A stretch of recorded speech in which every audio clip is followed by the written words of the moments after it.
Welcome to Save As Ability, a podcast to educate and inform you about disability employment issues. My name is David D'Arcangelo, and I'm your disability policy expert. Hey everybody, welcome back to another episode of Save As Ability. It's David D'Arcangelo, and we're doing a two-part episode today, and this is a little bit in honor of October is National Disability Employment Awareness Month, or ND. And there's, a couple of things that I'm going to be doing and Archangel Communications is going to be doing around it. So, we keep revisiting the same thing. As you know, our main theme here is disability employment. And we believe employment is really vital to working age individuals because for several reasons, but it helps bring independence, self-determination, dignity, right? All good things, I think. And society benefits, the individual benefit, everybody benefits when it's done well. So really, I think we're kind of revisiting a couple of themes here in honor of National Disability Employment Awareness Month, which is October. So again, a two-part episode. The first question we're going to ask here, we're going to ask two questions. The first one is, has government intervention helped or hurt working age people with disabilities? And we're going to go through that. Okay, so we'll start here with that. And the case can be made both ways, right? As you know, I'm a data-driven person. So to me, let's look at the data. The data is clear, okay? These are 2024 numbers, and we're using the data from a combination of sources, the Bureau of Labor Statistics directly, and then the American Community Survey indirectly by using the folks at NTIDE and the Kessler Foundation and, Disability Statistics Compendium, and all very good, reliable source of data, okay? And that indicates that as of 2024, which is the latest data we have, only around 37.4% of working age people with disabilities are employed, which means somewhere between 65% were not employed, okay? And particularly then when you include the people who are, because those are people who are not also in the labor force. When you then include the people that are unemployed as well, actually the number even rises even further, okay? So among all people with disabilities age 16 and over, about 75% were not in the labor force at all right? Now, I like to include that because the working age is generally between that 16 to 64, but we know that people are working longer as they age. So many people are working full-time into their 70s, even longer, okay? So that's why I include that metric as well. Now, what ends up happening as a result of that is because people are not earning their own wage. They're getting their incomes oftentimes through the major public benefit programs. Then poverty rises. And the data point on that is, as of 2022, approximately 24.9% of people with disabilities age 18 to 64, because it's coming from another survey. So it's not 16 to 64, but it's not, it's comparable, I guess. Approximately 25% of those people were living in poverty compared to about 10% of non-disabled peers, okay? And that's terrible. I mean, that's a travesty. Like, what are we doing here? We can do better. So this means that roughly 1 in 4 working age adults with disabilities is at or below the poverty line. And I would say a large amount of that is attributed to, or can be attributed to, the labor force participation and the unemployment rate that we just mentioned. So, the track record of intervention, particularly with the federal government, right? There is some state government stuff here where state government could be probably better, but much of it flows from the federal government. Those are the really large outlays and, the interventions that are done through, whether it's the ADA, the Workforce Investment Opportunity Act, or the Rehab Act, or SSI, Social Security. Any of those big, large programs are driven by federal spending predominantly. Okay, yeah, sure, it goes down to the states with Medicare or with housing, things like that, even some cash payments. But for the most part, the main driver is the federal government, okay?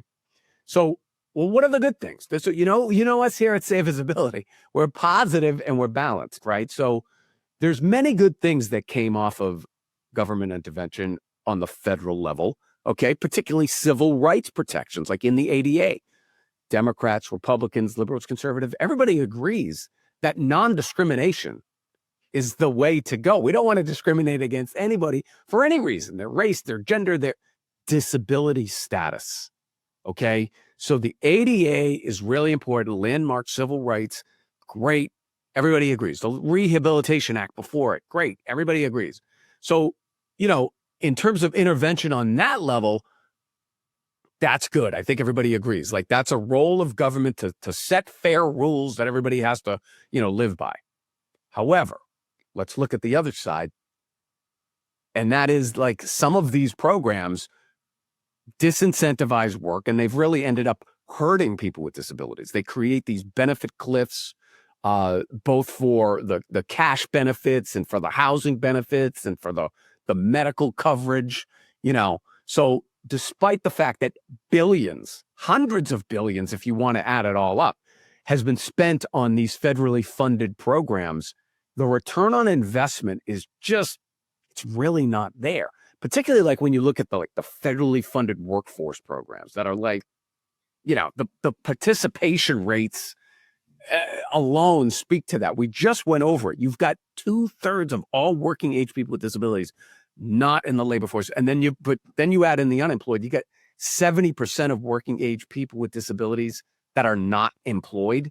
I mean, if these programs were working, you wouldn't have that. Okay.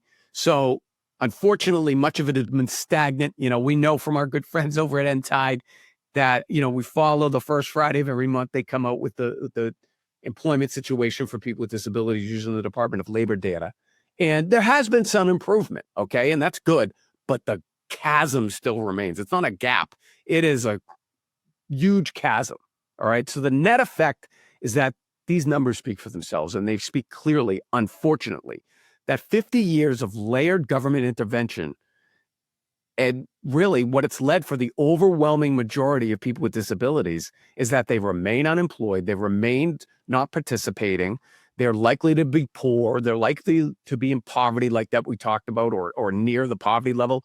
Like the 25% that we named, that's like, at or below the poverty level. If you go to like 200% of the poverty level, which by the way is still like, I think it's like $40,000 a year in most states, because it does vary from state to state.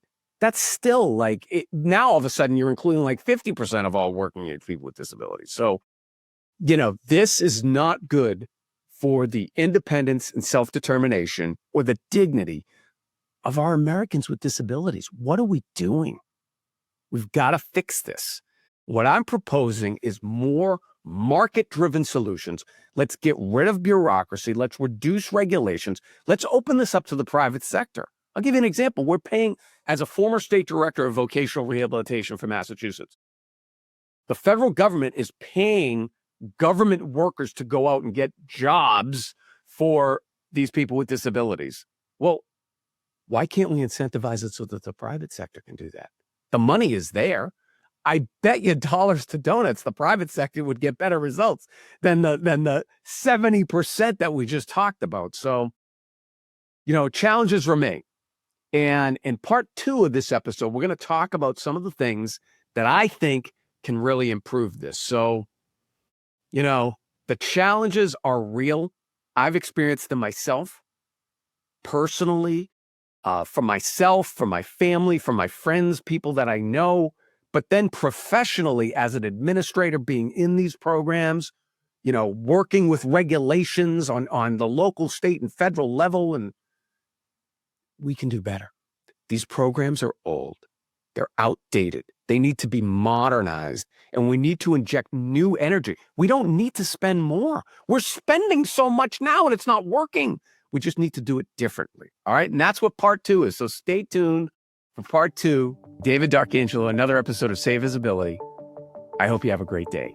For more information about disability employment issues, please visit our website, disabilityemploymentsolutions.com.